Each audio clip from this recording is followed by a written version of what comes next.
Qu'est-ce que la droite en 2022? Les droites, devrais-je dire. Je me bornerai ici à les décrypter au plan économique, même si on l'a bien compris, le débat se focalise d'abord sur les enjeux sociétaux et civilisationnels aujourd'hui. Ces droites contemporaines doivent jongler avec plusieurs contradictions. Elles s'adressent tout à la fois à une base populaire et déclassée, en rejet du capitalisme ultralibéral et financiarisé, séduite par les sirènes du protectionnisme et du dirigisme. À une population aussi de patrons, de cadres, de commerçants et de retraités ultra sensibles aux thématiques de la valeur travail et de la baisse des impôts. Et gardiennes du temple d'un capitalisme prospère, elles doivent tout à la fois convaincre des entreprises matures, petites ou grandes, qui se sentent menacées par la radicalisation de la concurrence et des impératifs écologiques, tout comme les autres surfant sur la vague digitale et écolo-bobo au tropisme libertarien. La réserve de voix est à la fois considérable, mais le risque de faux pas et de report sur la concurrence l'est tout autant. Réconcilier tout cela ne pousse pas à la cohérence.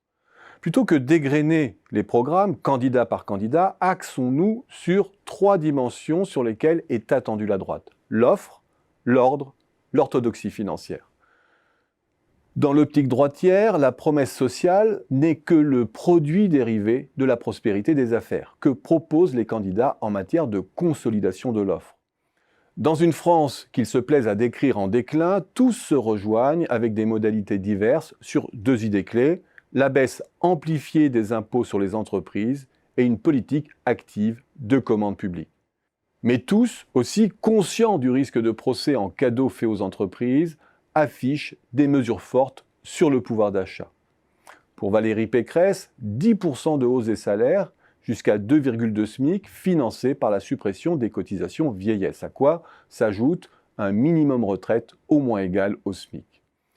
Marine Le Pen propose comme mesure phare, pendant 5 ans, que toute hausse de salaire de 10% accordée à l'ensemble des salariés gagnant jusqu'à 3 fois le SMIC soit exonérée de cotisations patronales.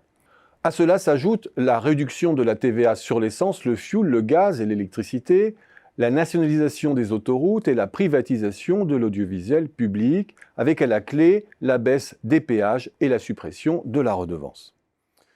Avec la France périurbaine en ligne de mire. Pour Éric Zemmour, c'est une baisse de la CSG qui passe de 9 à 2,5% entre le SMIC et 2 000 €, soit l'équivalent d'un 13e mois pour les smicards, et la même proposition que Marine Le Pen sur la redevance. Point de ralliement de tous les candidats de droite donc, l'offre ne doit pas faire les frais de la hausse du pouvoir d'achat. C'est l'État qui finance par des pertes de rentrée fiscale et sociale. Autre point de ralliement, l'écologie industrialiste. L'écologie ne se bâtit pas au détriment de l'offre et de la croissance. L'arme fatale pour cela, c'est le nucléaire. Entre le localisme rural, la protection des paysages sans éoliennes portée par l'extrême droite et la taxe carbone aux frontières, l'interdiction des moteurs thermiques en 2040 ou le Green Deal vanté par Valérie Pécresse, l'engagement écologique des candidats n'est pas le même, certes, mais le nucléaire en est la clé de voûte. Côté ordre maintenant, tous sont partisans d'un renforcement des fonctions régaliennes.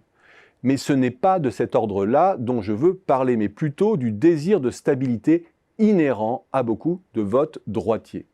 Quel modèle institutionnel portent les candidats? Là, il y a bien 2 blocs fortement différenciés qui s'affrontent.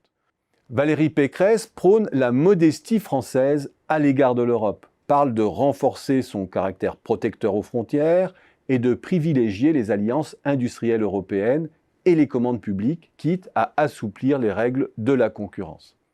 Elle s'inscrit là dans la tradition légitimiste de la droite de gouvernement. La France se doit d'abord d'être un bon élève et de jouer coopératif. Son ADN est d'abord libéral, l'ordre par le marché.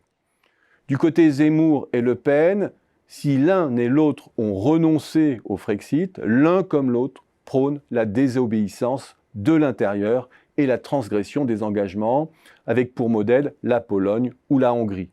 L'Europe, c'est l'ennemi, et la France, colbertiste, industrialiste, planificatrice, doit revoir son jeu d'alliance. Rapprochement avec la Russie et realpolitik au plan commercial d'abord.